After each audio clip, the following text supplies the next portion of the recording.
Now, when I say wave pool, what do you think of? Is it waves? Not this one. Ripples, sure, but waves? No. It felt more like being in a bathtub with your autistic cousin, only with less piss. They should have called it the Kai Cenat, because it was a little bitch. Like, get it together and start drowning some toddlers. Part of the excitement is trying to save small children. Billy, grab on! Billy! Then I went to the floating basketball hoops, which had a huge sign that said no dunking, which was just ridiculous. First off, everyone there was white, so I don't think it'd be a problem. Plus, we're in a pool. I mean, talk about black people kryptonite. Anyway, I'm playing for a bit until a child starts splashing me. I politely asked him to stop, but like your FAP sessions, he kept going. So I did the only logical thing and spiked a ball in his face. He starts crying and I start laughing, saying, "What did you learn?" Unfortunately, he didn't stop crying and the preteen lifeguard whistles for me to get out of the pool. As I'm exiting, I'm confronted by the kid's 15-year-old brother who starts threatening me, saying, "Yo, that's my brother you hit." And I'm like, maybe you should play better defense. Now, before I get butthurt comments of, "How could you hit a child?" The balls are made out of foam, okay? How much damage could I possibly have done? Besides, you should never f with someone bigger than you. If Rihanna learned that lesson, that kid can too. Anyway, I was getting tired of children, so I went to the adults only section called The Grotto. And ooh, this area was nice. It had mood lighting, a swim-up bar, and best of all, no children! Only problem was there was almost no one there. So I'm chit-chatting with the bartender for a bit until two fine honeys enter the pool. One had a cheetah print bikini on, and my Johnson's like,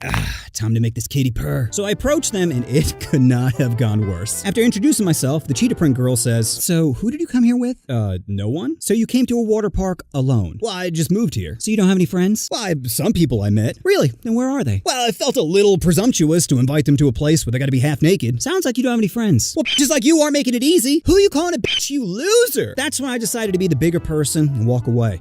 Right after splashing her. So now there's only about an hour left and both my body and ego are hurting. Normally I just leave, but I was determined to have a positive experience. That's when I see the Flow Rider or surfing simulator. Now I never skateboarded or surfed before, but thought, how hard could it be? Spoiler alert, pretty goddamn hard! Turns out the only thing f***ing me that day was my balance. Because as soon as I hopped on the board, I ate shit. Just went face first into the wave and slid my way to the top. Then took the walk of shame back down saying, okay, let's try this again. The kid running it says, "Why did you lean forward?" I'm like, because I wanted to RKO myself. What do you think happened? This is my first time doing this. Cut me some shit.